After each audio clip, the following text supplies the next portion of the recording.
Welcome to It Starts With You, where we cut through the noise and get real about the behaviours that shape our lives, both personally and professionally.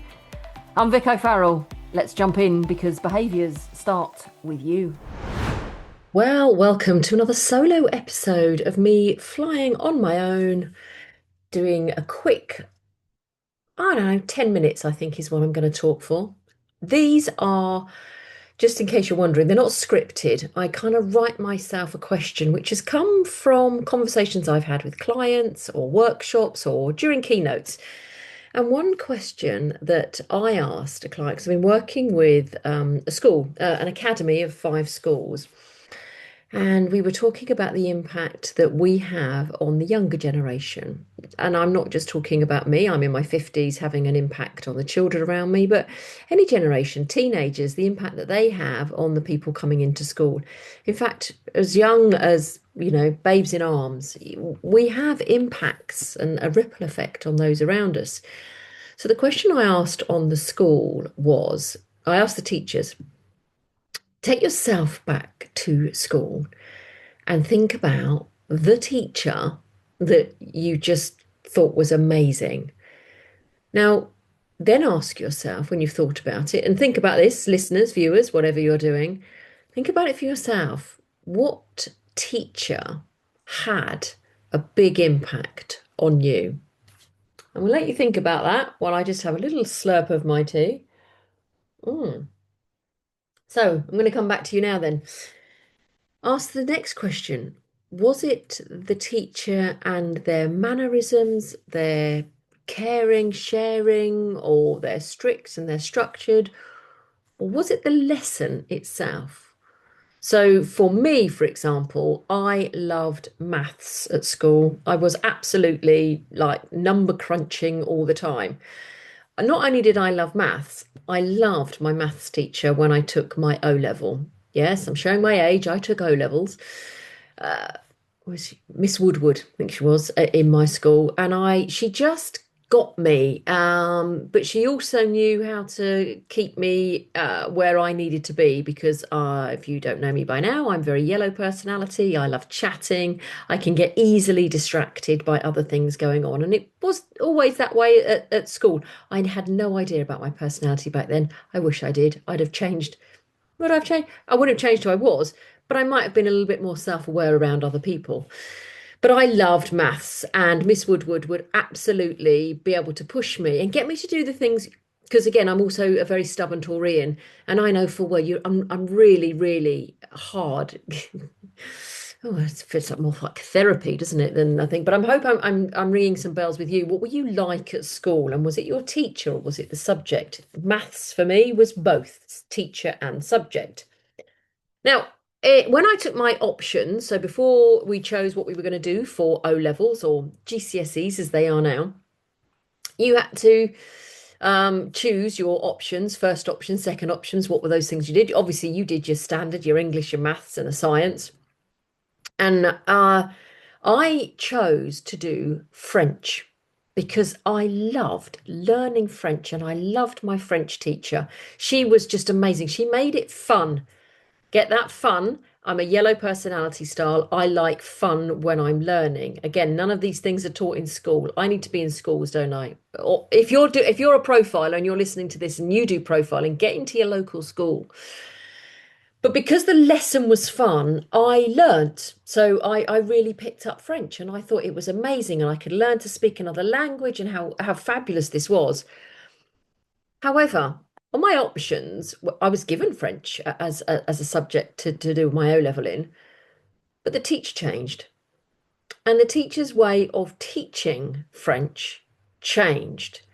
Now, I'd say I went from a teacher who was very similar to me, a very yellow personality, had fun, it was very interactive, to a teacher who was perhaps a little more on the blue side of things, very structured, very formal. It was opening books and translating paragraphs. There were no interactions. You did at the end of each lesson read out a part of the bit that you'd translated, yet 9 out of 10 times I got it wrong.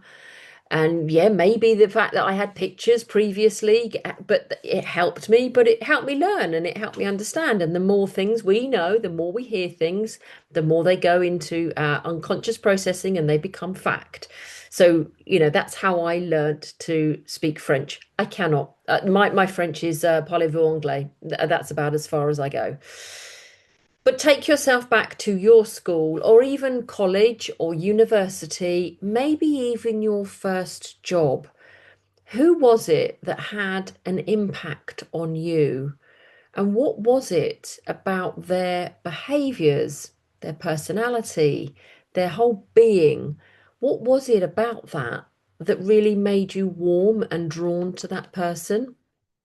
Because now I want you to look in the mirror and think about your own behaviours, your own personality.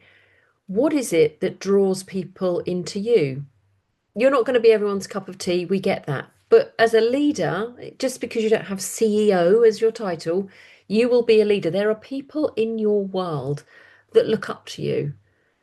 There are people in your world that you have no idea. You may be on social media and have followers that you've never met. Why do they follow you? What is it about your content? What do you say? What do you do that draws people in? Now, I want you to think on that really deeply because there are times when I'm sure you don't want to be that person. There are times when I don't want to be big yellow sunshiny queen of behaviors. Probably in the last few weeks, so I'm not sure when this is going to come out, but at the beginning of July, I spent 2 weeks doing an awful lot of admin and paperwork. That is exhausting for somebody of my style, my personality, my values. I really don't enjoy it. But I've had to do this part of the work so that I then can set up like an operating system to outsource it to the new person that's going to be taking over. So I've had to do that bit of work, and I knew I had to do that bit of work, but all the time I was doing that bit of work, I probably just wasn't much fun. I didn't really do a lot of social media because I didn't have the energy to do it. So I know and I recognize myself when I'm not in my usual flow. Do you? How do you make sure that you are still personable when you're with those people around you? Because people are drawn to you, for your experience, for your knowledge, for your warmth. Maybe they are drawn to you because you give them a lot of detail, you give them structure. Maybe you just simply give them great hugs. We've no idea unless you ask people.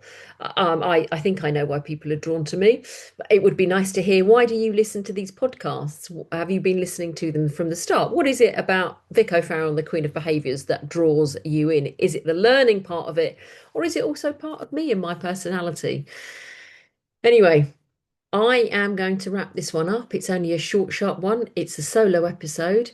I'm looking over here at my special book. If you are not on YouTube and watching this, I have a book that says, shit, I have to write down because I'm old.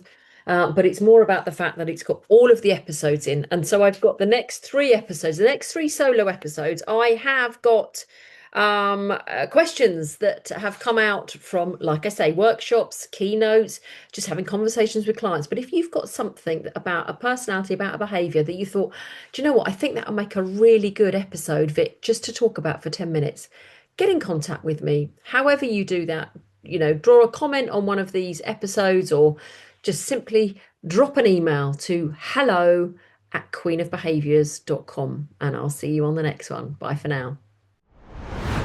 Well, that's today's dose of truth. Now go make it happen because behaviour drives behaviour. And behaviour starts with you.